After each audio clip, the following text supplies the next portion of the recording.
Слава Богу, братья и сестры! Приветствую вас именем Иисуса Христа. Дорого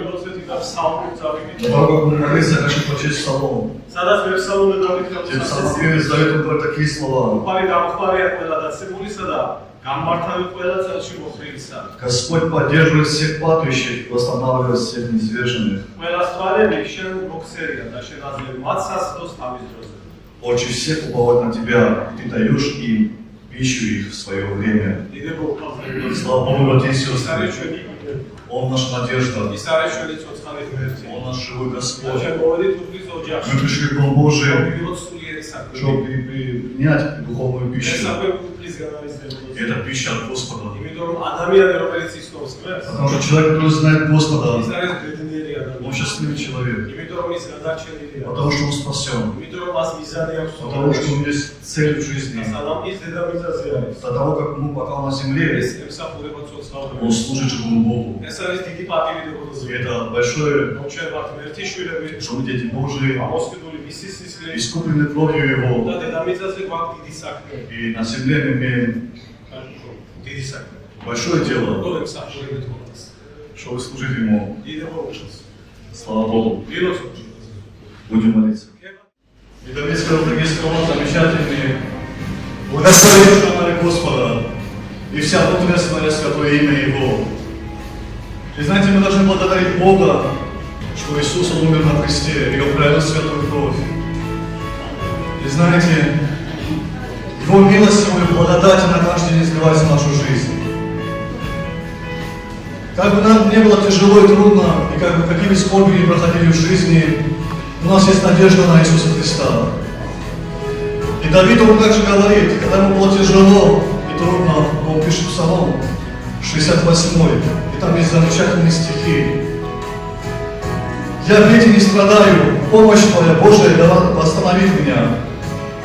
И он говорит, «Я буду славить имя Бога моего в песне, буду превозносить Его в славословии».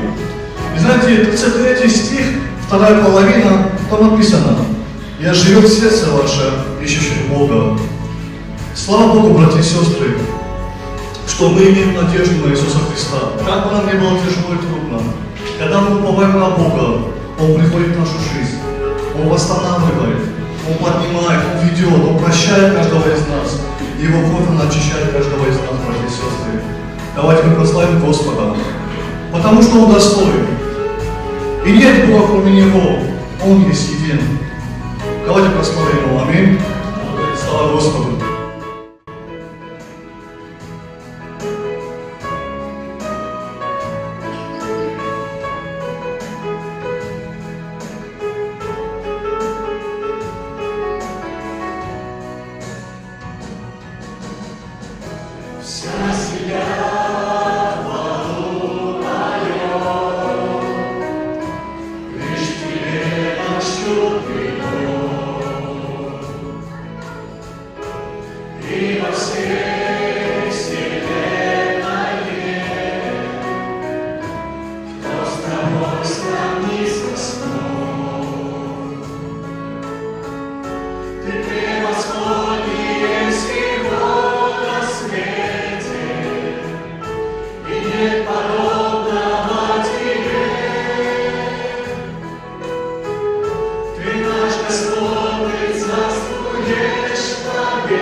Присутствие землю, пусть свет польется в жизнь людей. И все народы преклонят колени и вознесут хвалу Тебе.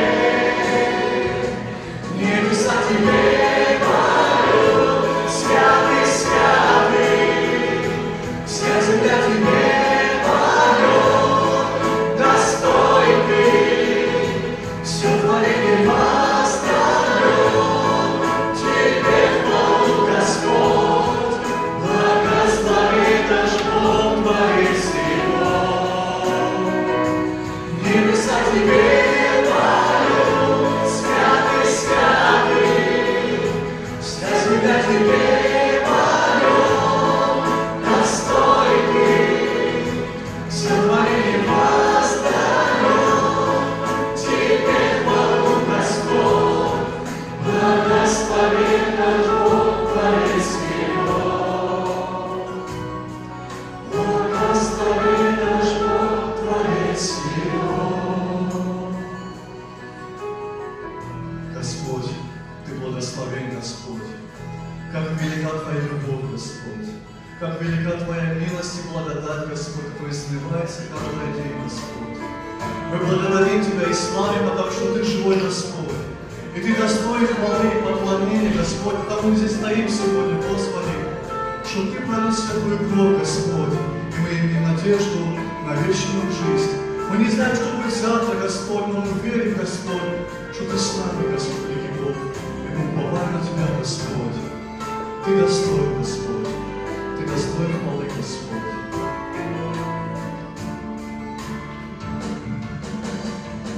Достоин Божествы, достоин всей хвалы, достоин Иисус, Тебе вся слава.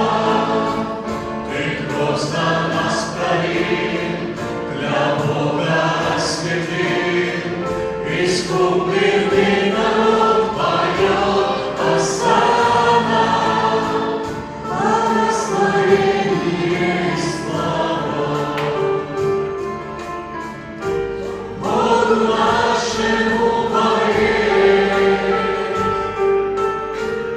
величие, сила и держава,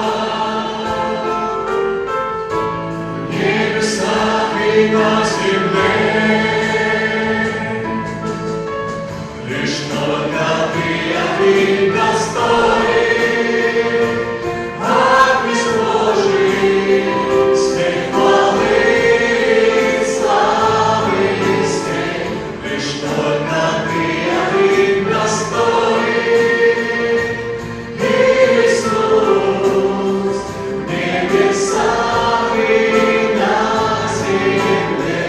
Лишь только Ты один достоин, Агнец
велика Божья любовь. Знаете, когда мы не знали Бога, мы грешили. Но Его любовь, она всегда излилась в нашу жизнь. Она безусловная Его любовь. И нам тяжело понять эту любовь. Но Бог нас учит любить. Пусть Господь благословит, что мы любили Господа и ближнего своего. Это самое важное и главное заповедь, которую Господь дал нам. Ему хвалу и славу за все мы поем, потому что Он пролил свою кровь, Он дал нам прощение, дал нам милость. Слава Господу! Давайте прославим Господа.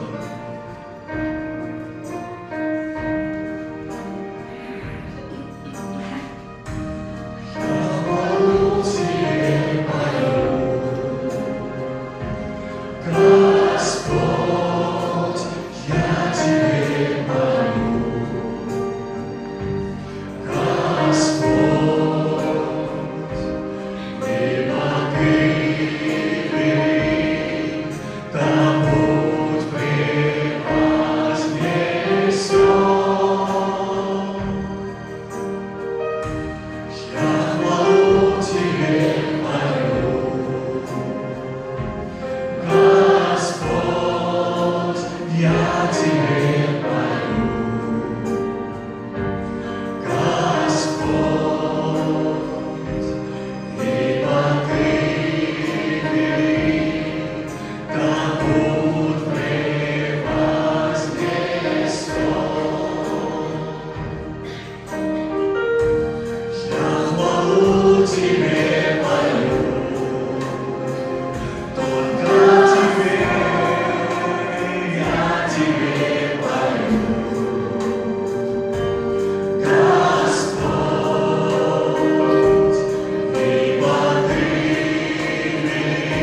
Слава Господу! И пусть Бог благословит вас. Пришел в свою церковь, поделиться Словом Божьим с вами. И пусть Бог благословит его и нас.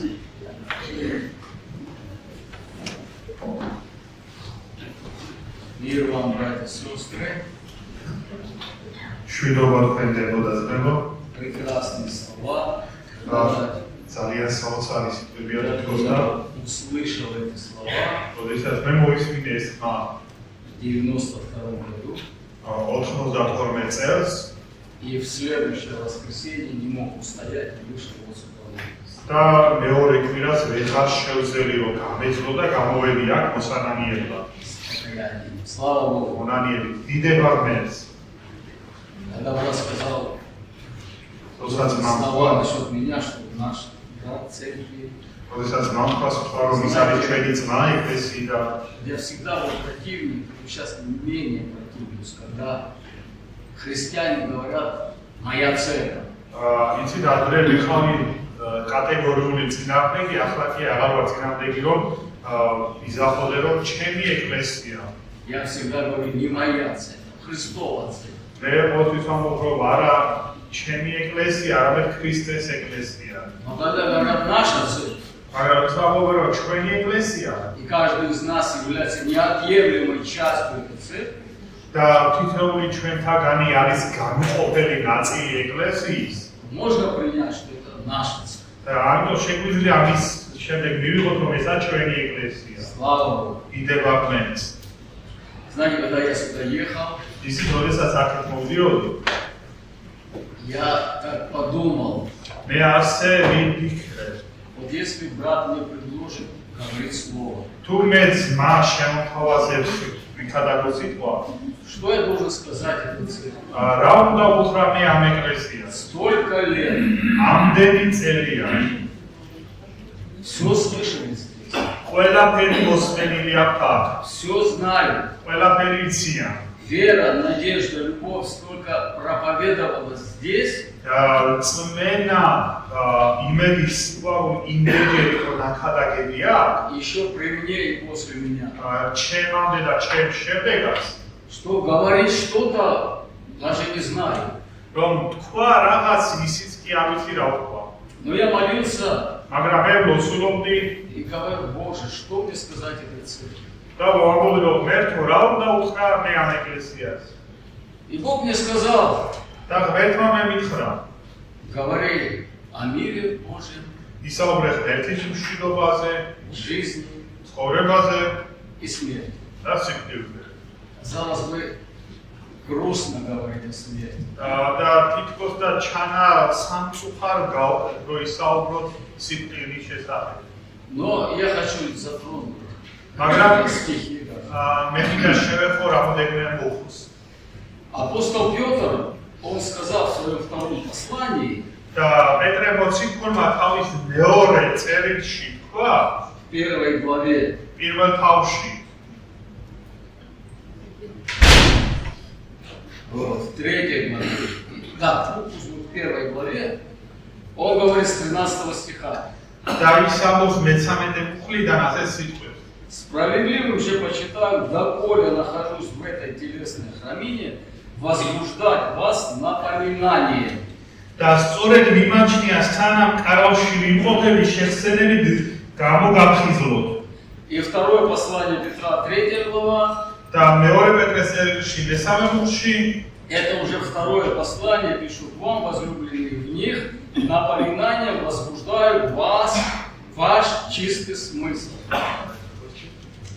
Второе Петра, 1 стих.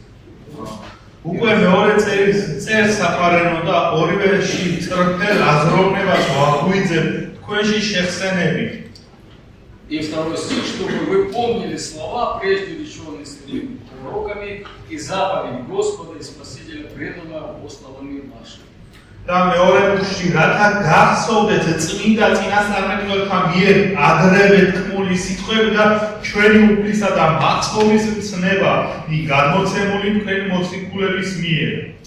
Поэтому, когда брат стоит здесь и проповедует, даже все, которые знают о вере, надежде, любви, вот Петр говорил, чтобы напоминание возбудит в вас чистый смысл.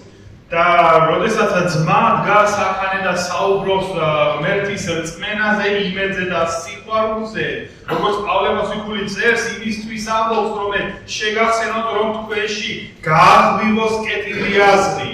Иногда мы, христиане, напоминаем друг другу და ხშირად ჩვენ ქრისტიანები ერთმანეთს ვახსენებთ и не возбуждается чистый смысл. და არ აღვივებს საღ აზრს. Знаете, есть такая практика, два христианина встречаются, и один напоминает о его неправильном поведении, а тот вспоминает о его неправильном поведении, и начинается нечистый смысл, мягко говоря. და არის ასეთი შედარება, რომ ორი მორწმუნე ადამიანი შეხვდა ერთმანეთს და ერთმა მეორეს გაახსენა თავისი არასწორი საქციელი, იმან ისევ გაუხსენა მეორეს არასწორი საქციელი და რა მოხდა ამის შედეგად? ესე იგი გაგვდა არასწორი აზრი. Петр сказал, справедливым же почитаю, доколе нахожусь в этой телесной храмине, возбуждать вас чистый смысл. და პეტრემ თქვა, რომ სანამ ამ კარავში ვიმყოფები, საჭირო და ჩავთვალე, რომ შემეხსენებია, გამეხსენებია თქვენთვის, რომ თქვენში გამეღვივა კეთილი აზრი. Когда мне сестра сообщила о нашем горе, როდესაც მე დამირეკა და მითხრა ჩვენ საერთო ტკივილი შესახებ, она просила молиться за брата, и мы молились, и церковь молилась по отце. და მან თხოვა, რომ მე ილოცე ჩვენი ძმისთვისო, ჩვენ გცვილოსეთ, ეკლესიამაც ილოცათ ოფსეში ძმისთვის. Но стало то, что есть. მაგრამ მოხდა ისე როგორც არის. И знаете, когда я пришел и в пятницу, и сегодня, და როდესაც მოვედი მე პარასკევსაც და დღესაც в народе говорят, свято место пусто не бывает. და ერთში ასეთი გამოთქვა რომ წმინდა ადგილი ცარიელი არ რჩება. Я хочу сказать, что бывает. მე ვიტყოდი რომ ხდება ხოლმე ასე. Возможно, не место, а вот чего-то, кого-то не хватает. ხოლმე არის ისეთი ადგილი, სადაც ვიღაცა არ აკლია. არ ყოფნის. Для меня очень не хватает. ჩემთვის კი მე კი ძალიან არ ყოფნის. Потому что в те лихие 90-е, как мы говорим, или, может, у вас не говорят, там говорят, в და России, იმ 90-იან წლებში ჩვენთან ასე ვამბობთ, შეიძლება ასე არ ამბობენ, მაგრამ რუსეთში ასე ამბობენ. для меня они не были лихими. ლიხია. Лихие, плохие. ანუ ჩემთვის 90-იან წლები ცუდი არ ყოფილა. Да, для меня это был благословенный год, 92-й год. ეს იყო ჩემთვის კურთხეული პერიოდი 92 წელი. И дальше последующие годы, когда я уже пребывал с Богом, это было благословение, это не было лихо, это не было плохо. და დანარჩენი 92 წლის შემდეგაც ჩემთვის არ იყო ცუდი პერიოდი. იყო კურთხევის პერიოდები. И с того времени, вот вспоминал брата Игоря, как мы вместе служили, проповедовали, он учил меня. Он და მე учил. მიხსენებდი იმ პერიოდს, როდესაც მე ძმა იგორთან ერთად დავდიოდი, მე მასწავლიდა რაღაცას, მეც რაღაცას ვეუბნებოდი მას, ერთად ვსახურობდით. И вы знаете, вот 14 стих, და იცით მე-14 второе მოხლი послание Петра, да? მეორე პეტრეს ექვსი Первое было. პირველი თავის. Зная, что скоро должен оставить храмину мою, как и Господь наш Иисус Христос открыл мне. რადგან ვიცი რომ მალე უნდა დაუტოვო ჩემი კარავი როგორც ჩვენმა უფალმა იესო ქრისტემ გამომისხადა მე. Все мы знаем, что мы когда-то умрем. ჩვენ ვიცით რომ როდესაც ჩვენ ყველანი მოვხდებით. Но 13 стих говорит, მაგრამ მე-13 მუხლი ამბობს справедливо вообще считаю, что доколе нахожусь в этой телесной храмине, возбуждать в вас чистый смысл. და სწორად მიმაჩნია სანამ ამ კარავში მყოფების შეხსენებით გამოგაფხიზლოთ. И мы все помним, как, находясь здесь, брат возбуждал в нас чистый смысл. და ჩვენ ყველა გვახსოვს, როდესაც ძმა აქ იყო, ის როგორ აღგვევდა ჩვენში საყაზარს. Сколько он говорил истинного, რამდენ ჭეშმარიტებას ის ამბობდა. как он сглаживал некоторые камни, которые терлись друг на друга. როგორ ამგვალებდა ზოგიერთ ქვის კუთხეს, რომელიც ერთმანეთს ეხებოდა. Вот о таких людях, христиан, ასეთ ადამიანებზე ან ქრისტიანებზე я могу сказать, что мы встретимся с ним в Царстве Божьем. მე შემიძლია ვთქვა, რომ ჩვენ მე მას შევხვდებით სათასასუფეველში. Аминь. Аминь. Аллилуйя. Слава Богу. მეც. Но есть и другая смерть. მაგრამ არის სულ სხვა სიკვდილიც. Тоже для меня дорогой человек. ისიც ჩემთვის ძვირფასი ადამიანია. Мы с ним росли с детства მე მასთან ერთად ბავშვობიდანვე ვიზრდებოდი. на одной улице. ერთ ქუჩაზე. И когда сестра сообщила мне, уже другая сестра, говорит, рука не поднимается написать это, но я не могу не написать тебе. და მეორე დამითხრა, რომ ხელი არ მიწევს, რომ მოგწერო შენ, მაგრამ მე მაინც მოგწერე შენ. Умер тот, кто вот тор меня. გარდაიცვალა ის, ვინც ჩემთვის ძვირფასი იყო ძალიან. И знаете, Бог мне напомнил და იცით, ღმერთმა მე შემახსენა, его слова, которые много-много лет он сказал. რომელიც მამე ძალიან დიდი ხნის უკან მითხრა. Однажды, когда я уже несколько лет был во Христе, ერთხელ, როდესაც მე უკვე რამოდენიმე წელი უკვე ვიყავი ქრისტეში, я шел в церковь მე მივდიოდი ეკლესიაში, კვირა დღეს и увидел его, он сидел возле дома, понурый, грустный такой. და მე დავინახე ის სახლის წინ როგორ ჩამოვდარი იყო, დამწუხრებული, დაღონებული რაღაცნაირად. Я ему сказал, иди в церковь. და მე მას უთხარი, წამოდი ეკლესიაში. Господь, если не решит твои проблемы, он тебя успокоит. და თუ ღმერთი შენს პრობლემას არ გადაჭრის, დაგამშვიდებს. Вот у меня дело есть, БНЗ, я вот сейчас туда должен поехать. და მამე მითხრა, მე რაღაც საქმე მაქვს ბენზეში, ეხლა უნდა ავდგე წავიდე. Я говорю, и там есть церковь, пойдем туда. მეოთხარი იქაც არის ეკლესია, წამოდი იმ ეკლესიაში. И вот мы пошли туда, ჩვენ წავედით იმ и на ეკლესიაში собрании Бог ему говорит, და კრებულზე ღმერთმა მას უთხრა и он покаялся. და მან მოინანია. И знаете, когда мы возвращались обратно, და იცით, როდესაც ჩვენ უკან ბრუნდებოდით, его встретили его знакомые, не могу сказать друзья, знакомые. და მას მაშინ გზაში შეხვდა მისი ნაცნობები. И вот у него спросили, а где ты был? და მას შეეკითხეს, სად იყავი შენ? Он говорит, я был в церкви. მან უთხრა, მე ვიყავი ეკლესიაში. И эти знакомые немножко не рассмеялись, может улыбнулись, может быть удивились. და იმ ნაცნობებმა შეიძლება გაეღიმა, შეიძლება კიდევაც გაუკვირდათ მას ეს სიტყვები. Зная его образ жизни. იცოდნენ მისი ცხოვრების წესი Я вам сказал эти слова, которые Бог мне напомнил. და მან თქვა ეს სიტყვები, რომელიც ღმერთმა მე შემახსენა. Не смейтесь, Бог принял меня. ნუ იცინი ხარ ღმერთმა მიმიღო მეო.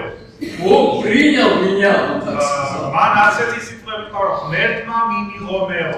И вот эти слова мне Бог напомнил, когда я узнал о его кончине.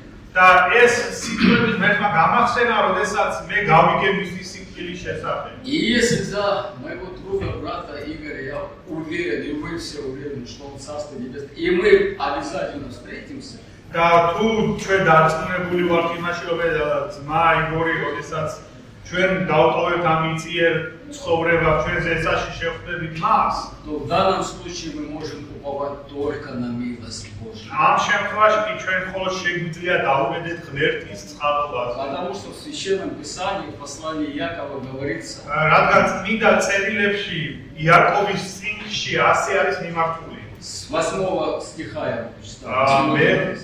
მერვე მუხლიდან მე წავიკითხავ. Долготерпите и вы, укрепите сердца ваши, потому что пришествие Господне приближается. Не сетуйте, братья, друг на друга, чтобы не быть судимо осужденным. Вот судья стоит у ворот. 8-9. 3-5.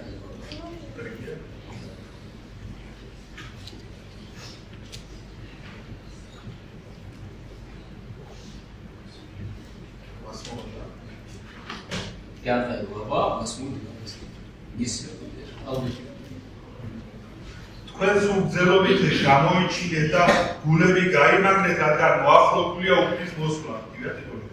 Да. ნუ ჩივით ერთმანეთზე ძმებო, რათა არ გასამართლდეთ აღა მოსამართლე კარზე არ მომდგარი. Я не планировал эти стихи, не знаю, кто видимо так подложил. Да. Судья стоит у ворот.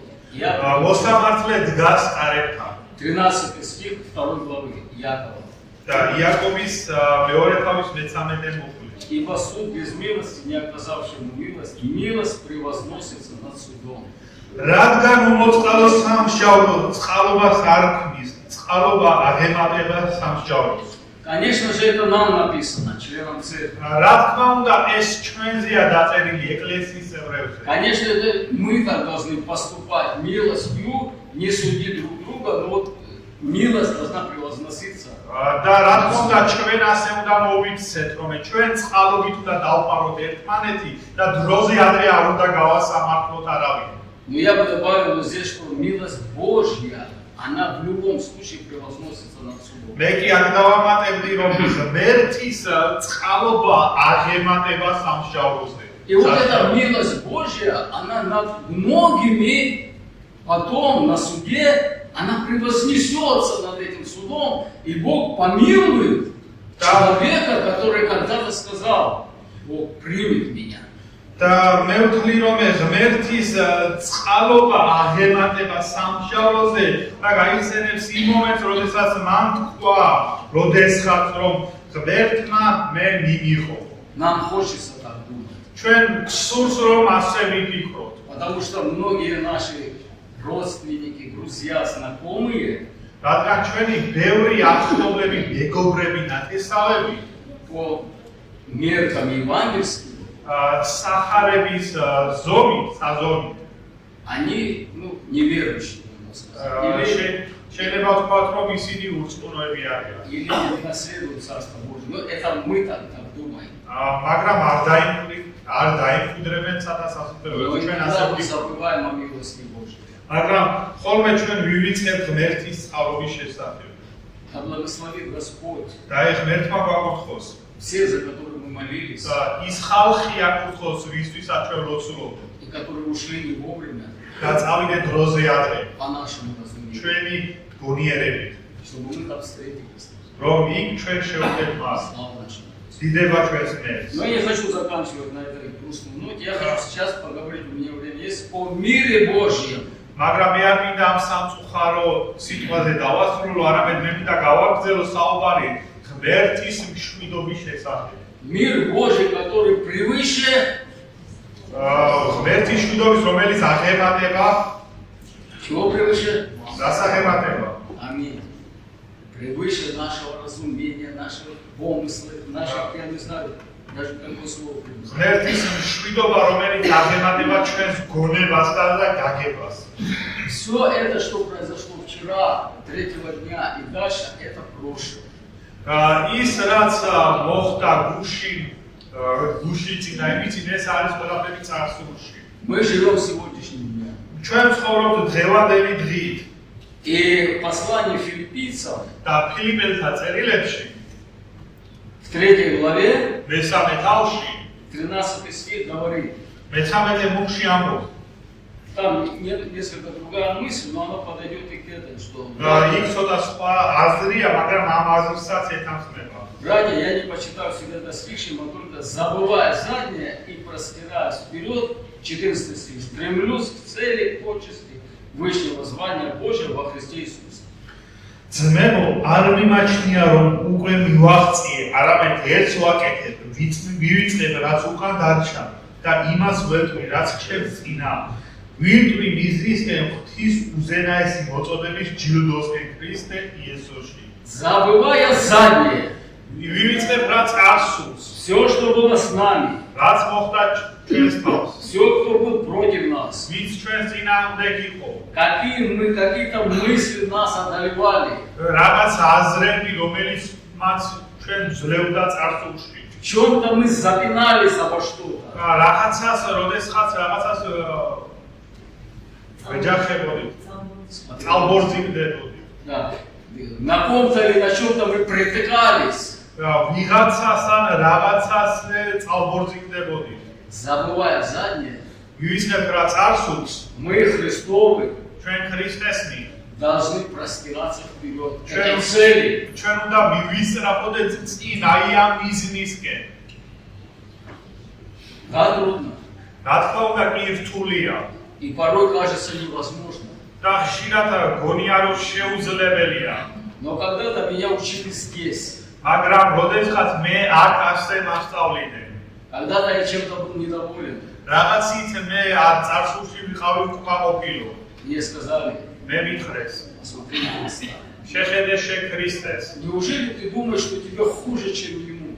ნუ თუ შევფიქრობ რომ შენ უფრო ცუდად ხარ ვიდრე ის, Труднее, чем ему. რთულად ხარ ვიდრე მას ის იყო რთულად.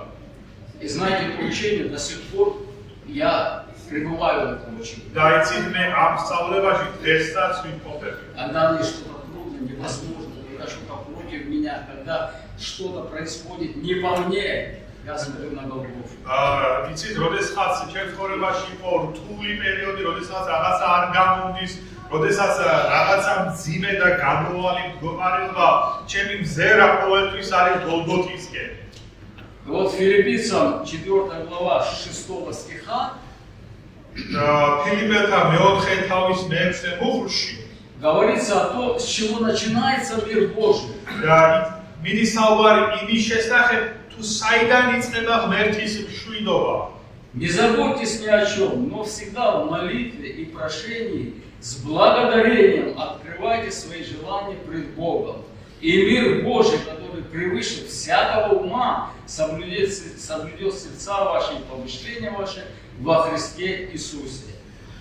არაფერზე იდარბოთ, არამედ ყოველგვარ ლოცვასა და ვედრებაში მადლიერებით აუწყეთ თქვენი სურვილი ღმერთს, და ღვთის მშვიდობა, რომელიც ყოველგვარ გონებას აღემატება, დაიცავდნენ გულებსა და თქვენს ფიქრებს Христе Иисусе. 9 стих. და მეცხრე მუხლი. Чему вы научились, что приняли, слышали и видели во мне, то исполняйте, и Бог мира будет с вами. რაც ჩემგან ისწავლეთ, მიიღეთ, მოისმინეთ და დაინახეთ ჩემში, ის შეასრულეთ და მშვიდობის ღმერთი იქნება თქვენთან. Я понимаю, и я думаю, что вы согласитесь со мной, что до планки Иисуса Христа нам очень долго идти, и, возможно, не все достигнут этой планки, а возможно, что нет даже возможности такой. Но мы должны стремиться к этому. და მე ვიცი და ყველა დამეთანხმება, მე ვფიქრობაც და ყველა დამეთანხმება, რომ ის სიმაღლე, რომელიც არის ქრისტეს სიმაღლე, შეიძლება ყველა ვერ მივიდეს, ყველა ვერ მიაღწიოს მანამდე, მაგრამ მე ვფიქრობ, რომ ღმერთის მშვიდობა იქნება ჩვენში. Но Слово Божье говорит, это Павел говорит, да, Духом Святым, что чему вы научились, что приняли, слышали, видели во мне. მაგრამ ღმერთის სიტყვა გვეუბნება ჩვენ პავლეს მეშვეობის სულიწმიდით რომელიც პარო რაც ჩემგან ისწავლეთ, მიიღეთ და მოისმინეთ და დაინახეთ ჩემში. А я читаю, что Павел, чему Павел учился, что я слышал от Павла, что принимаю от него. მაგრამ მე ვიცი მოვისმინე პავლეს შესახებ, რომ ღებულობ იმასაც გავიგონე მისგან. И он мне и вам говорит, то исполняйте. და ის მე და თქვენ გვეუბნებათ, რომ ის შეასრულეთ.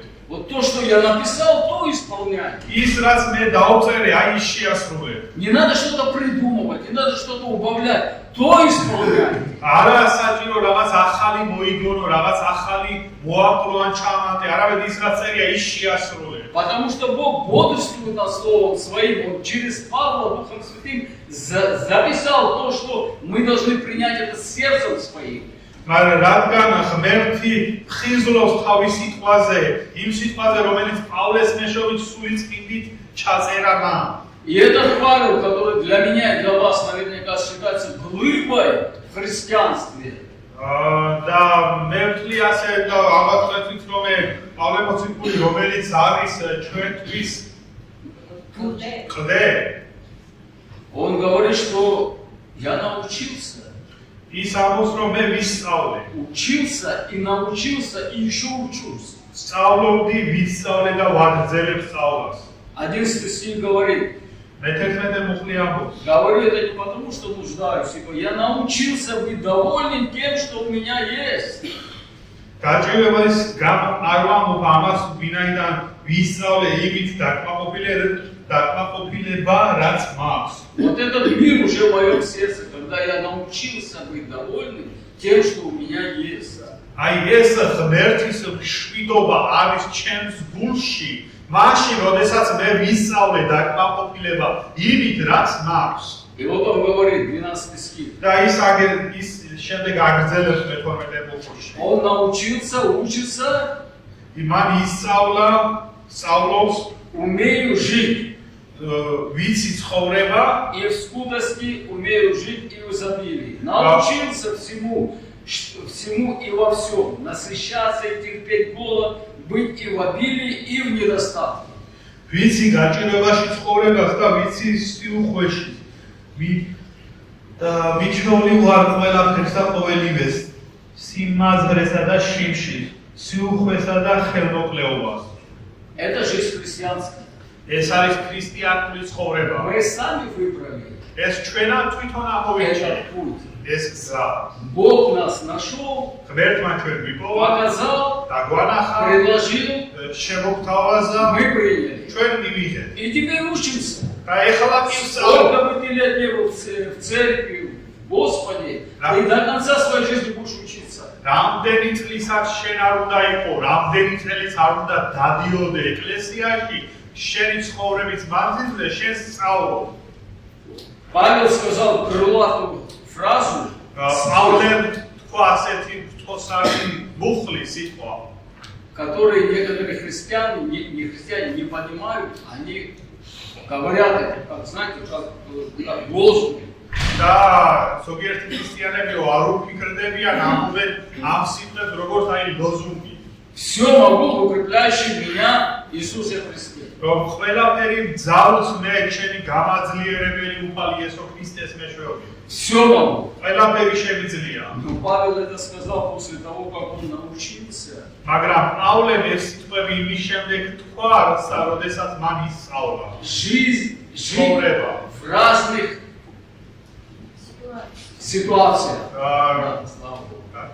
В разных ситуациях научился. რომ იმის შემდეგ თქვა ეს სიტყვები, როდესაც ისწავლა ცხოვრების სხვადასხვა ვითარებაში, როცა ისწავლა. И в недостатке. და სიდურჭირეში. И когда я однажды прочел у Павла, როდესაც მე ყოველსა კიდევ ერთხელ წავიკითხე, что он умеет жить и в изобилии. რომ მან ცხოვრებას ისწავლა სიუხვეში. Знаете, я удивился. და მე გამიკვირდა. Чему здесь учиться в изобилии? და რა ის საჭირო ისწავლო სიუხვეში ცხოვრება. Господи, дай мне это изобилие, я буду нормально жить и все хорошо будет. უფალო მომეციეს სიუხვე და ყველაფერი ნორმალურად იქნება და კარგად ვიცხოვრე. Павел говорит, он научился и в этом тоже жить. პავლე თქვა, რომ მე ამაში ცხოვრებას კი ვისწავლე. Ради Иисуса, да благословит нас Господь. და გვაკუთხოს ჩვენ უფალმა, Чтобы мы, конечно, помнили о смерти რომ ჩვენ გვახსოვდეს სიკვდილის შესახებ. моей, вашей, ჩემი თქვენი нам и что мы, как мы.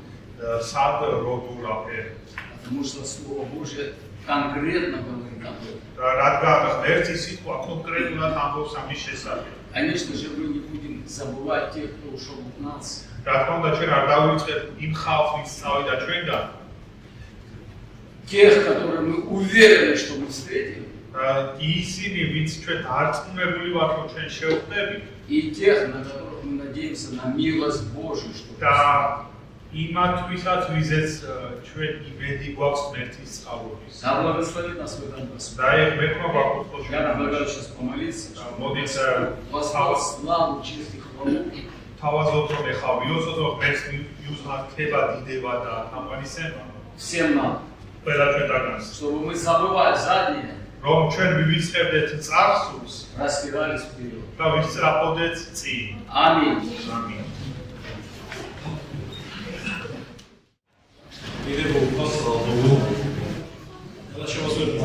Совершим материальное служение.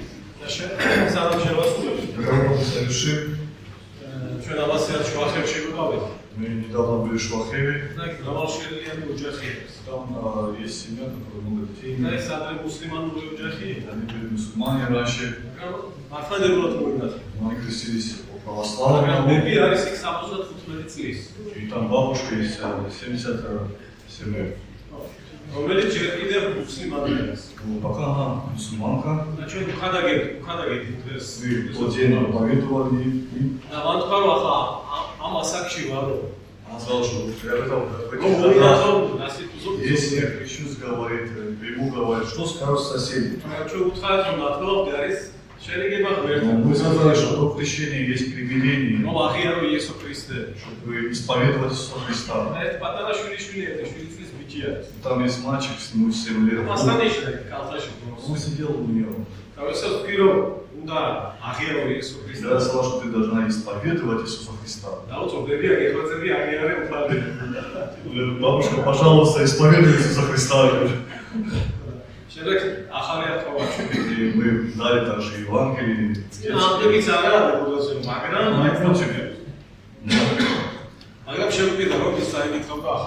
обещала, что он будет читать Евангелие. И это тот, который также есть у нас в Мачахеле. По милости Божией, на хорошей. Это наши молитвы. И если вы сможете материально помочь, пусть вас Бог благословит. У нас для этого есть ящик там.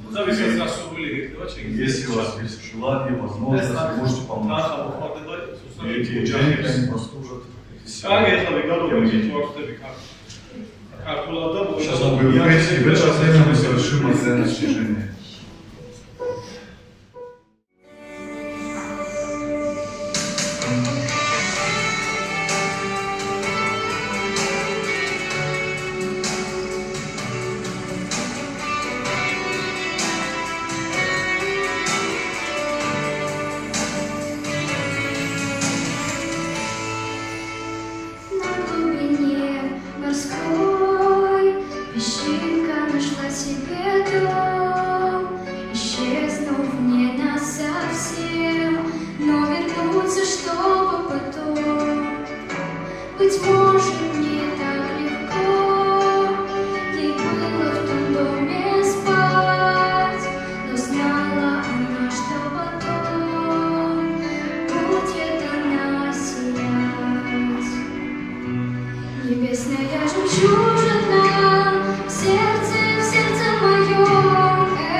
жемчужина, истина с неба святая,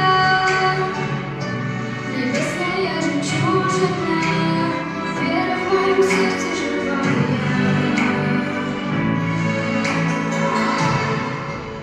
Проходит немало дней, песчинка меняет вид, не видим мы нас, людей, кто входит в сердце хранит. Достали песчинку со дна, жемчужиною назвал, сияет теперь она, светом для мира стала. Небесная жемчужина, в сердце моем, это мой Бог. Небесные жемчужины, дети его, и за Христом идем. Небесная жемчужина, истина с неба святая. Небесная жемчужина, вера в моем сердце живая.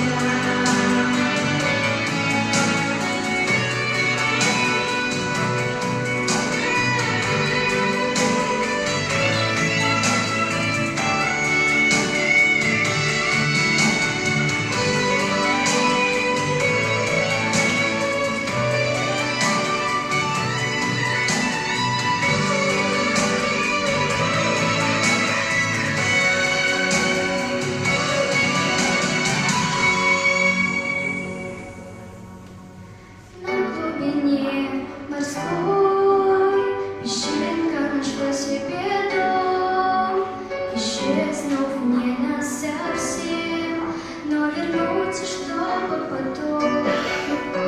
Достали песчинку со дна, жемчужиною назвать, сияет теперь она, светом для мира стала. Небесная жемчужина, в сердце моем, это мой Бог. Небесные жемчужины, дети его, и за Христом идем. Небесная жемчужина, истина с неба святая. Небесная жемчужина, вера в моем сердце живая. Небесная жемчужина, небесная жемчужина, это мой Бог.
и он делится Словом Божьим, ყოველთვის მახსენდება ერთი რამ. всегда вспоминал эту вещь. ქართული ეგრესიაც ამ გიხობდა. Когда грузинское служение было отдельно, ქართული утром было русское служение, в середине дня грузинское, и брат Давид он служил по-русски. როდესაც ესე იგი დახმარება მიდოდა ქარაგებაში, И когда мне нужна была помощь в проповеди, ყოველთვის მეუბნებოდა. он всегда говорил, რომ წინასწარ მითხარი ты პრობლემა наперед мне скажи, и нет проблем, говорит, могу, пусть Господь благословит.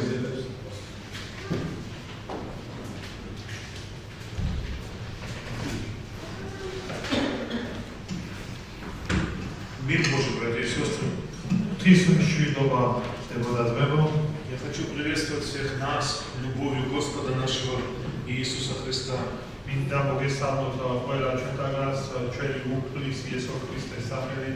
меня большое благословение видеть много знакомых лиц сегодня.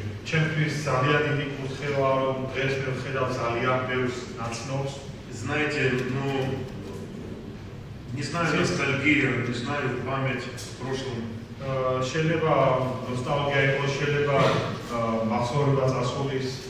Но как-то, смотря на каждого из вас, есть отдельные какие-то воспоминания с большими благословениями, связанные с Господом.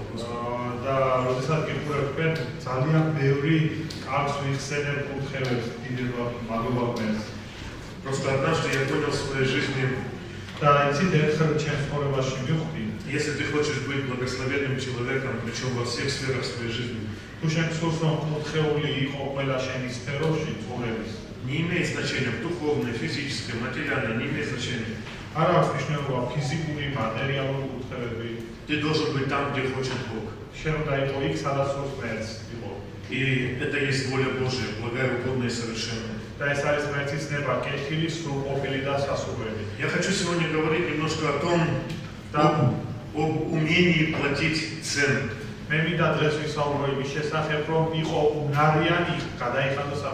Это очень тяжело. Это непонятно порой. В Библии написано следующее. За все отвечает серебро. Но я сегодня не хочу говорить о серебре и золоте. Я хочу сегодня говорить о том, от чего зависит напрямую наше христианство.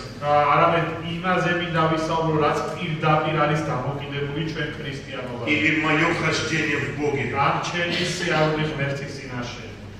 Знаете, сложился некоторый миф в христианстве сегодня.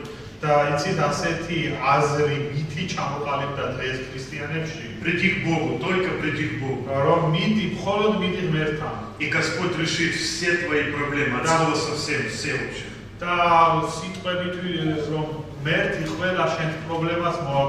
И знаете, Бога поставили в такую позицию, простите за такое слово, того, кто вот решает трудные вопросы.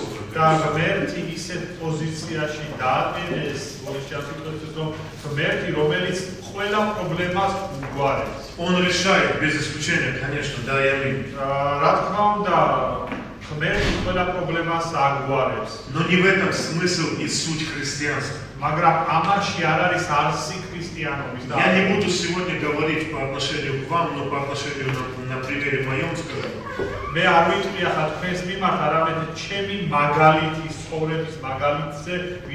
Пусть каждый задумается о своем.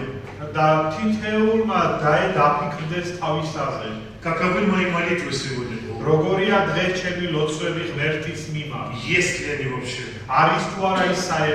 Каково мое служение Богу сегодня?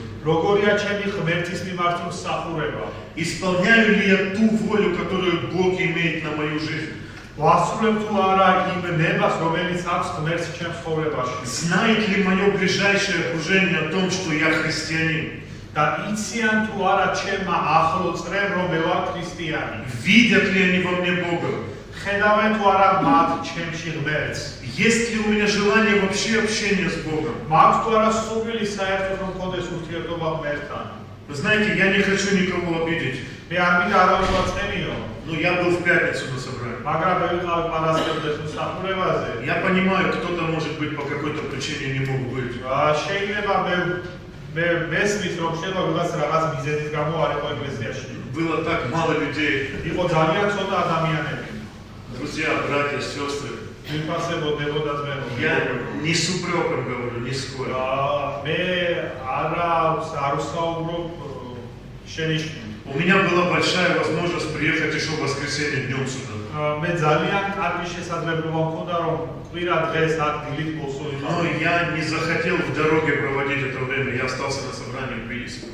მაგრამ მე არ ვისურვე რომ გზაში გამეტარებია ეს და ამ დავჭი თბილისში И მსახურება. я был благословлен этим, слава Господу. და მე ამით ვიყავი კურთხეული მადლობა ღმერთს ამისთვის. Почему же все-таки мы остываем? რატომ მაინდა-მაინც ჩვენ მაინც ვცივდებით? Почему у нас нет того, что должно быть?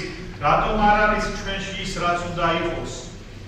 Однажды был на одной конференции подростковой, მე ერთ კონფერენციაზე ვიყავი, მოზარდთა კონფერენციაზე. и там был такой интерактив, вопросы и ответы, და იყო ასეთი დიალოგი კითხვა-პასუხის и задали вопрос და დასვეს კითხვა подростки, მოზარდებმა, которые слышали о всех тех чудесах, о которых написано в Библии. რომლებმაც მოისმინენ იმ ყველა სასწაულის შესახებ, რაც დაწერილია ბიბლიაში. Почему мы сегодня не переживаем нечто подобное? და რატომ ჩვენ ამ დაგვარ ამას არ განვიცდით დღესო? И вы знаете, я понял, что мне нечего сказать. და იცით, ამ დროს ამ მომენტში მე მივხვდი, რომ არაფერი არ შემეძლო მე. Я задумался, серьезно задумался. და მე ძალიან სერიოზულად დავფიქრდი ამ საკითხზე. Я молился внутри Богу, Господь, что мне ответить, я не знаю. და მე ვილოცე ჩემში იქნით უფალო, რა პასუხი გავცემი არ ვიცი აგეს. Вы знаете, справедливости ради надо отметить следующее. და სამართლიანობის გამო რაღაც შემდეგ უნდა აღნიშნოთ. Конечно, что-то мы переживаем. რა თქმა უნდა, რაღაც ჩვენ განვიცავთ. На каком-то этапе мы даже и исцеление получаем. და რაღაც ეტაპზე კიდევაც ჩვენ განკურნებას ვებულობთ. И у нас есть ответы на молитву, очень много ответов есть. და გვაქვს ძალიან ბევრი პასუხი ლოცვაზე, Но той глубины მაგრამ აი ის სიღრმე и то, что переживали во времена апостолов, конечно, в том смысле слова, может быть, нету, как хотелось бы. და ის რაც განიცადეს მოციქულების პერიოდში, შეიძლება ვთქვათ, რომ დღეს ეს არ არის. И тогда в сердце своем я услышал следующие мысли. Я верю, что это было от Бога. და შემდეგში ამ სიტყვების შემდეგ ჩემს გულში მივიღე პასუხი და მე წამს და მჯერავს რომ ეს იყო ღმერთისგან. Кто из вас заплатил ту цену, которую заплатили апостолы? რა ვიგადაიხადა ის საფასური, რაც გადაიხადნენ მოციქულებმა. И у меня сразу возникает вопрос. და მაშინვე ჩემში ისმევა კითხვა. А что я вообще, вот что я достиг за все мое хождение в Боге? და მე საერთოდ რა მივაღწიე ღმერთის წინაშე В სიამოვნებით. чем смысл или суть моего христианства вообще? რა არის ჩემი აზრი საერთოდ ქრისტიანობის? Если молитва, не молитва, собрание, не собрание. თუ ლოცვა არა ლოცვა, თუ კრებული არა კრებული. Если общение, это не общение вообще. და თუ ურთიერთობა საერთოდ არა ურთიერთობა. Вы знаете, все настолько на поверхности, вот просто диву даешься. და ისე არის უკვე ყველაფერი ზედაპირული, რომ გიგვრის. Как брат Степа говорил сегодня, если вы были внимательны, როგორც ძმასტობამ ისაუბრა დღესაც განყურადღებიანი. апостол Павел говорит, что он научился жить и в скудости, и в изобилии. რომ პავლე მოციქულმა ისწავლა ცხოვრება როგორც სიდუხჭირეში, ასევე Очень часто проповедники обращают внимание или на скудость, или на изобилие. ხშირად ქადაგებლები ყურადღებას აქცევენ ან სიდუხჭირეს, ან Но мало кто обращает внимание на слово «научился». მაგრამ ძალიან ცოტა რომელიც ყურადღებას აქცევს რომ ისწავლე. Библия – это книга, которую надо научиться читать между строк. ბიბლია ეს წიგნია რომელიც უნდა წაიკითხო და ისწავლო სიტყვებს შორის. И здесь следующее написано. У меня вот слово «научился» значит следующее. ესე იგი ისწავლე ეს ნიშნავს სიტყვა რომ შემდეგში. У меня был период, когда мне было очень тяжело. მე მქონდა პერიოდი ისე რომ ძალიან მიჭირდა. И был период, когда мне было очень хорошо. და ისეთი პერიოდის მქონდა რომ კარგად ვიგზნობდი. И я научился и там себя правильно жить, и тут правильно жить. და მე ვისწავლე იქაც სწორად ცხოვრება და აქაც სწორად. И второй момент, на который хочу обратить внимание. და მეორე მომენტი, რაზეც მინდა მივაქცე В ყურადღება. Библии есть написано в Новом Завете. ბიბლიაში ახალ აღთქმაში А დაწერილია. как даровано нам все потребное для жизни и благочестия. რადგან ყველაფერი გვაქვს მოგცემული ღვთისმოსავის ცხოვრებისთვის. Бог нас не обделил ничем вообще. ღმერთმა ჩვენ არაფერში არ შევზღუდა. Он дал нам все для того, чтобы у нас было все. მან ყველაფერი გაიღო იმისთვის, რომ ქონოდა ყველაფერი. Наша проблема в том, что вот это все, оно остается порой неиспользованным.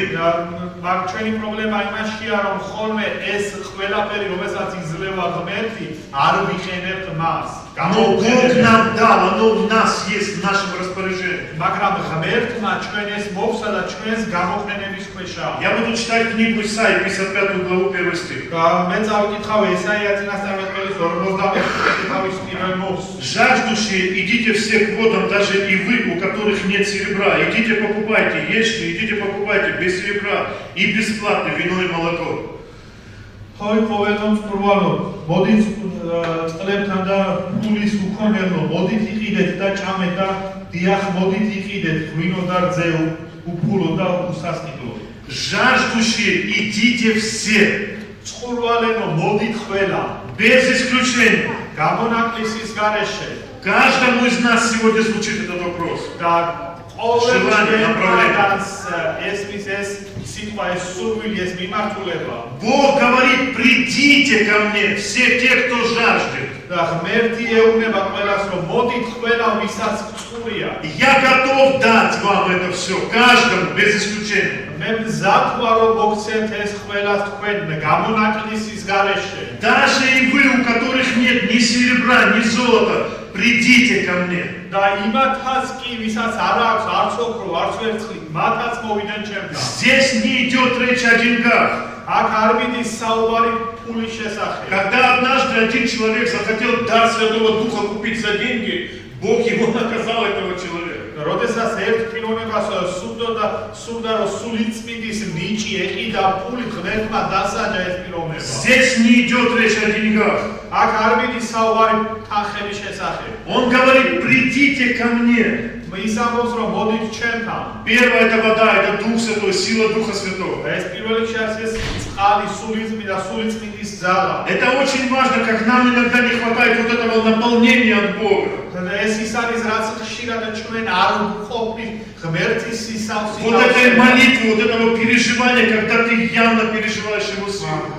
ეს განცდა, როდესაც შენ განიცდი გულწრფელად მის ძალას. Второе идет речь о вино, это символ радости. და მეორე არის ღვინო, რომელიც არის სიმბოლო სიხარულის. Он говорит, придите, я дам вам эту радость, как часто мы ходим угрюмые, печальные. ღმერთი ამბობს, რომ მოდით ჩემთან მოგცემთ ეს ამ სიხარულს, როგორც ჩვენ დავდივართ და დამწუხრებული Вы помните, как Иисус говорит, придите ко мне все труждающие, и я что сделаю? და როდესაც გახსოვთ იესო, როდესაც თქვა მოდით ჩემთან ყოველმო ტვირთ მძივნენო და Я успокою вас и дам покой душам вашим. და რას მოგცემთ, მოგცემთ სიმშვიდეს თქვენი სულისას. И последнее молоко. და бოლო არის რძე. Петр говорит, возлюбите чистое словесное молоко, პეტრი ამბობს, რომ შეიყვარეთ სულთა სულიერი რძე, дабы от него возрастим вам во спасение. რომ მათით გაიზარდოთ გადარჩენაში. Это есть символ Слова Божьего. ეს არის სიმბოლო ღმერთის Мы еще вернемся к этому месту Писания. ჩვენ კიდევ დაუბრუნდებით ამ ადგილს წმინდა. Сейчас я хочу немножко перенести в книгу Откровения, ეხლა მივიდა ცოტა გადავინაცვლო გამოცხადებულ წიგნში. где также идет речь о том, что мы должны покупать. და სადაც მიდის საუბარი კიდევ რომ ჩვენ რაღაც უნდა ვიყიდოთ. В частности, я буду обращаться к одному из 7 посланий. მე უფრო კონკრეტულად ერთ-ერთ ეკლესიის მიმართ წერილში К Лаудикийской церкви.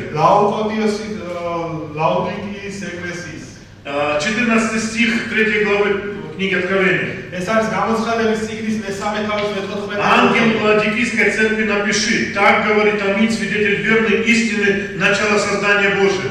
ლაუდიკიოსის ეკლესიის ანგელოს მისწერე ასე ამბობს, ამინი ერთგული და ჭეშმარიტი მოწმე ღმერთის კბილებისა და დასაბამიდან. Когда звучит «так говорит Господь», როგორ ჟღერს რომ ასე ამბობს ღმერთი, мы должны быть очень внимательны. ესე იგი ჩვენ უნდა ვიყოთ ამ დროს ძალიან ყურადღება. Мы должны понимать, что что-то важное Господь хочет вложить в наши уши. ესე იგი ჩვენ უნდა ვხვდებოდეთ რომ ესე იგი ღმერთს ძალიან მნიშვნელოვანი სურს ჩადოს ჩვენს Вы გულში. должны преклонить полностью все свое сознание, понимать, что сейчас что-то будет говорить Бог. ჩვენ მთელი ყურადღება ქვეცნობიერი უნდა გავამახვილოთ იმაზე, რომ ესე იგი ეხლა რაღაცას მეწყვის მე ღმერთი. И сразу 15 стих этой главы начинается с следующих слов.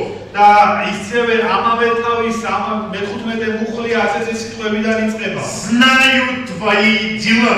ვიცი შენი საქმეები. Это вердикт. ეს არის ვერდიქტი. Он открывает нам глаза. ის გვიხსნის ჩვენ თვალებს. Нет ничего тайного, что не стало бы явным. Он знает все твое. მან არაფერი არ არის საიდუმლო, რომელიც არ იცოდეს, მან იცი შენს ეს Написано, не обманывайтесь, Бог поругаем не бывает. რადგან დაწერილია, ნუ მოთხოვნდებით, ღმერთი გამარჯვული არ რჩება. Я знаю, он говорит, что ты богат, что я знаю твои дела. რადგან ის ამბობს, რომ მე ვიცი შენი საქმეები. Я хочу обратить на 17 стих.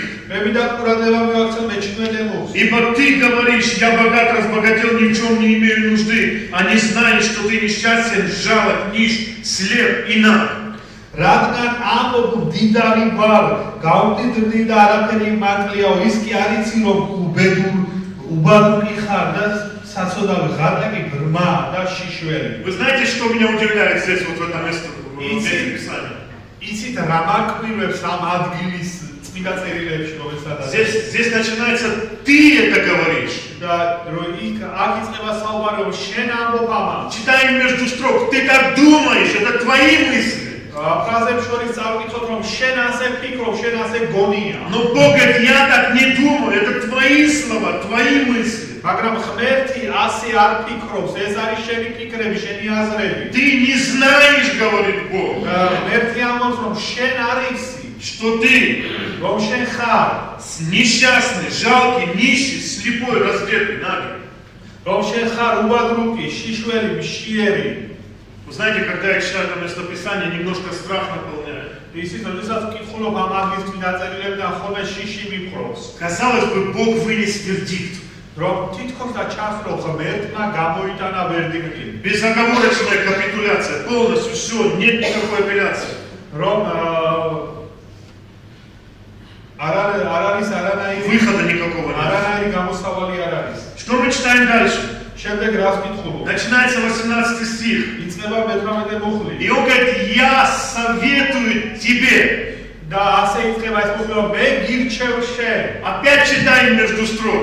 მოდით ფრაზებს შორის წავიკითხოთ. Знаете, что здесь значит? იცით აქ რას ნიშნავს? Еще не все потеряно. რომ ყველაფერი დაკარგულია. Я даю тебе шанс. მე გაძლევ კიდევ ერთ В შანსს. каком бы ты ни был сегодня состоянии, რა მდგომარეობაში შენ დღეს არ უნდა что იყო. бы ни происходило в твоей жизни сегодня, რა უნდა ხდებოდეს შენ ცხოვრებაში. как бы ты низко ни пал, რამდენადაც დაბლა არ უნდა დაიწყო. я советую тебе, говорит Бог. ღმერთი გეუბნება, რომ მე გირჩევ შენ. Представляете, Господь выступает в роли советника в твоей жизни.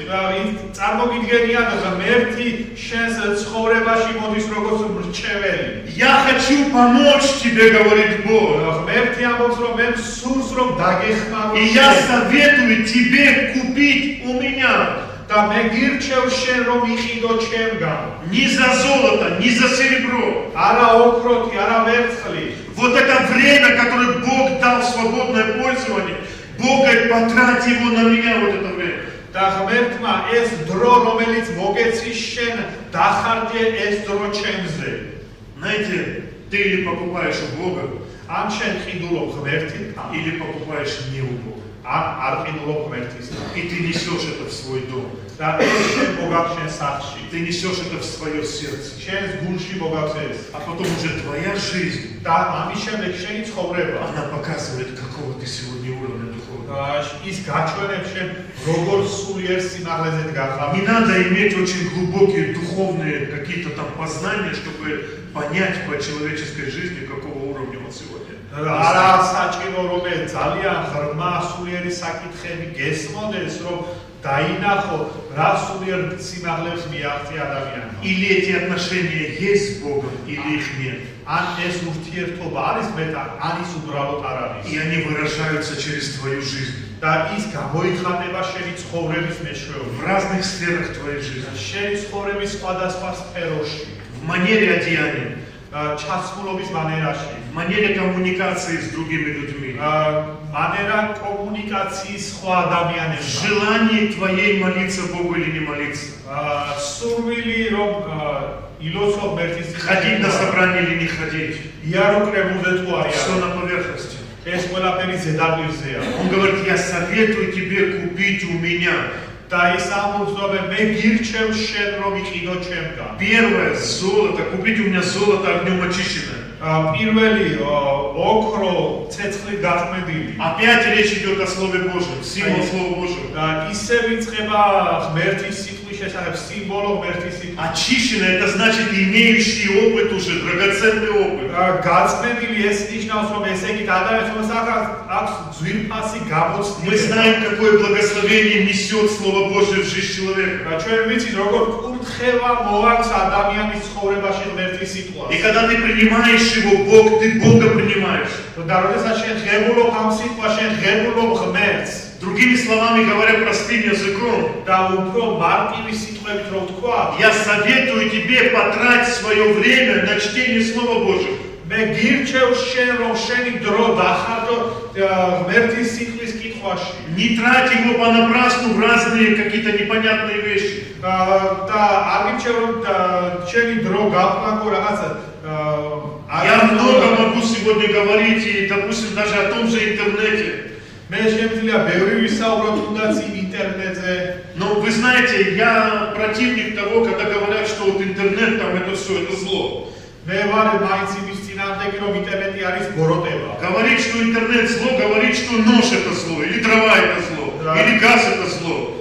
და ვისაუბრო რა იმის შესახებ რომ ინტერნეტი არის ბოროტება, იგივეა რომ ვისაუბრო რომ შეშა არის Все из вышеперечисленных, ბოროტება. все из вышеперечисленных может или быть благословением тебе, или убить тебя.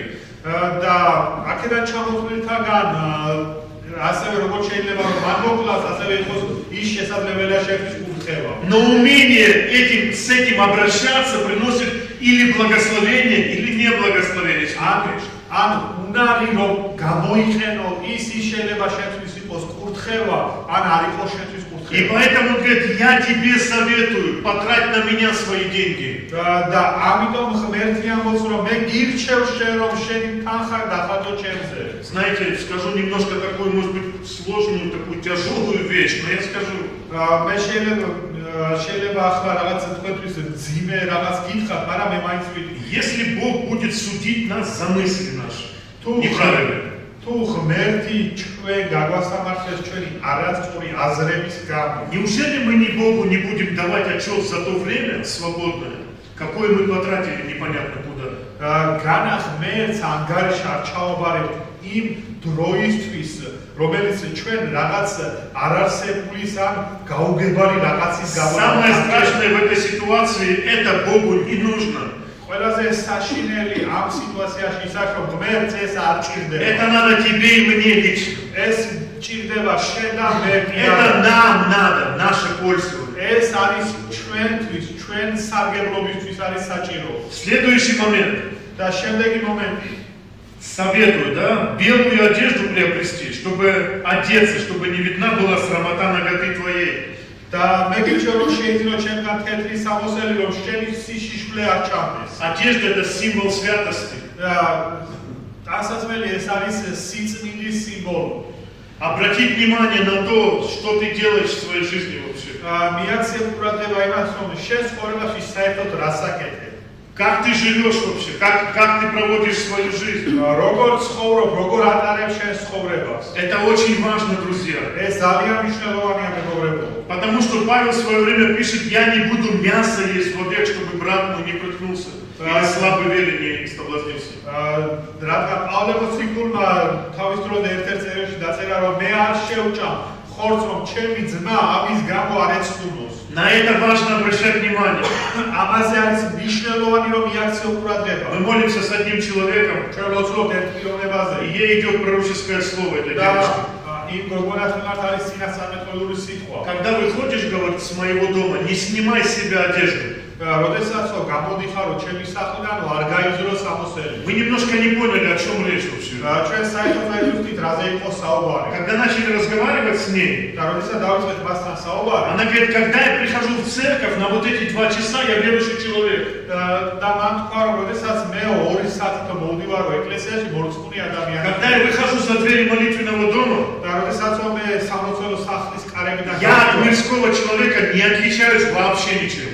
მე წუთისოფლის ადამიანისგან არაფრით არ განსხვავდები საერთოდ. Поэтому здесь вопрос, что я прилагаю к этому.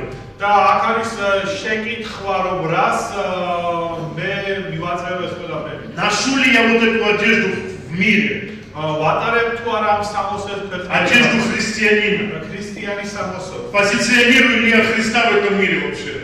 მე ქრისტეს ვაცხადებ ამ ქვეყნიერებაზე. Знают ли люди, что я верующий? იციან თუ არა ხალხმა, რომ მე ვარ მორწმუნე. И последнее в этом контексте. და ბოლო ამ კონტექსტში. И глазною мазью помажь глаза твои, чтобы видеть. და თვალის მალამ რომ შენ შეძლო ხედვა. Куда ты смотришь сегодня? Большой вопрос сегодня. და ძალიან დიდი კითხვა არის, თუ საით იყურები დღეს შენ. Однажды Яков понял одну интересную вещь. და ერთხელ იაკობმა ძალიან საინტერესო რაღაცას მიხვდა. Когда овцы начинали, смотря на прутья, нарезанные пестрые прутья, და როდესაც ცხვრებს მიშნავდნენ, то рождался скот пестрый, написано. ანუ ცხვრები იბადებოდნენ ჭრელი. То, на что ты смотришь сегодня, და დღეს რას შენ უყურებ, ты это сам того не осознавая, ты это вносишь в свою жизнь. და შენ გაუცნობიერებლად შეგავ შენ ცხოვრებაში. И поэтому, когда однажды вот так вот на собрании сидя, я спросил у детей, где 22-й псалом написан. და როდესაც ასე კრებულზე ვიჯექით და დაუსვი მოზარდებს შეკითხა, რომ სად არის დაწერილი 22 ფსალმი, Мало кто знал. ბევრმა არ იცოდა. Но когда я сказал за блогера А4, ягода малинка, зал аж подпрыгнулся. და როდესაც ბლოგერის A4 შესაძლოა დარბაზმა Все дети там, с головой просто вот там внутри. და ყველა მოზარდები აი თავით არიან ჩადებული ამაში. Я не хочу никого не обвинять. არ მინდა მე ვინმე დავადანაშაულო. Я прошу прощения, если я обидел кого. მე მოდიშკიხით ვინმეს გაწენინე. Я хочу сказать, напомнить всем нам, что за все отвечает серебро. რომ მინდა შევახსენო ყოველდღიურად რომ ყველაფრისთვის პასუხისმგებლობა ვერცხლი. Это очень важно. ეს არის ძალიან И მნიშვნელოვანი. мы платим за это цену. და ამისთვის ჩვენ ვიხდით საფასურს. И поэтому нам не нравится жизнь, потому что мы насмотрелись что-то непонятно где-то. და ამიტომ არ მოგწონს ცხოვრება, რომ რაღაცებს უყურებ. А где тогда понимание великое приобретение быть благочестивым и довольным? და სად არის მაშინ ის გააზრება, რომ დიდი შენაძენია ღვთისმოსაობა. Как я и обещал, мы возвращаемся к 55 главе Исаии. და როგორც შეგვიდი ჩვენ ისე ვუგდებით ესაიას. И я буду читать 2 стих 55 და главы. მე 51 თავის მეორე კურსს დავიკითხავ. Для чего вам отвешивать серебро за то, что не хлеб, и трудовой свой, за то, что не насыщает? Послушайте, благо, и душа ваша да насладится туком. რად უწონით ვერცხლს იმისთვის, რაც პური არა და თქვენ ჯამაგირს, რაც არ აძლევს. ყურადღებით მოისმინე და ჭამეთ, რაც კარგია და განცხრეს თქვენი სულის სიმსუყეში. Преклоните ухо ваше, придите ко мне, послушайте, и жива будет душа ваша, и дам вам завет вечный, и в медле милости, обещанный Давиду. მომამყარი ყურნი და მოდით ჩემთან, ისმინეთ და იცოცხლეთ. დავდებთ თქვენთან საუკუნო აღთქმას, სამარადისო წყალობასა და ვითისთვის შეპირებულს. Знаете, что страшно во всем том, что я говорил сегодня вот эти полчаса? იცით ყველაზე საშინელი რა არის იმ ყველაფერ იმაში, რაც მე დღეს ნახევარ საათის განმავლობაში ვისაუბრე.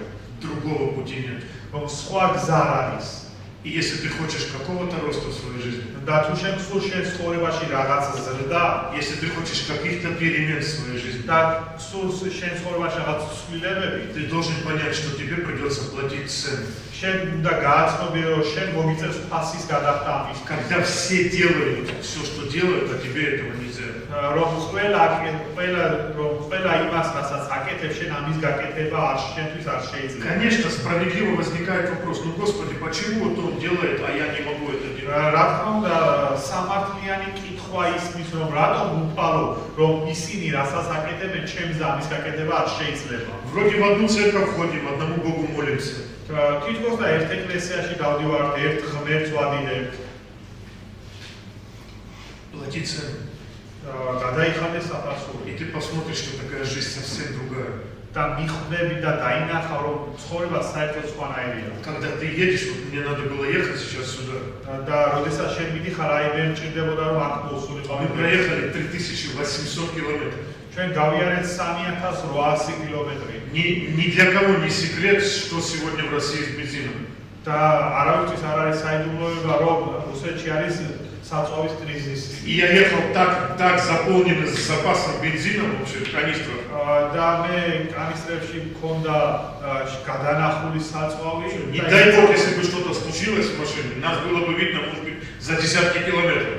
და ღმერთმა თქვა, რომ რაღაცა მოხდარიყო 10 კილომეტრის მანძილზეც კი დაგვინახავ. Я переживал и молился, говорю, Господи, ехать или не ехать. მე ძალიან განვიცდიდი და ვეუბნებოდი უფალო, წავიდე თუ არ წავიდე. Господь, люди так много мучаются, страдают там, даже драки на бензоколонках. და ადამიანები ძალიან ბევრს იტანჯებიან, ცვალობენ, კალონკებზე ჭხუბიც კი არის. Знаете, что Бог сказал? იცით ღმერთმა რა თქვა? У меня с этими людьми свой суд.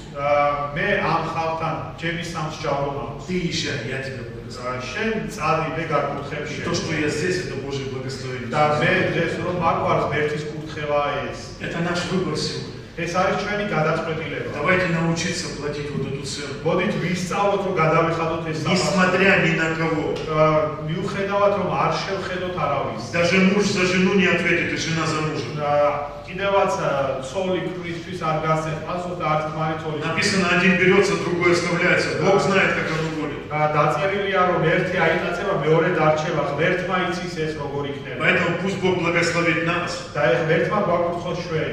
И если что у Исаии место Писания, я буду заканчивать уже. და ესაიას წინასწარმეტყველის წიგნის შემდეგ მე დავასრულებ. Если бы ты внимал, он говорит, заповедям моим, და ის ამბობს რომ შენ რომ ჩაკვირებოდი ჩემს მსნებებს, мир твой был бы как река, говорит, и правда твоя, как волны морские. რომ შენი მშვიდობა იქნებოდა როგორც მდინარე და შენი სიხარული როგორც ზღვა. Благослови нас всех Бог. და ღმერთმა გვაკურთხოს ჩვენ. Аминь. ამინ. მოდით ვიოცოთ.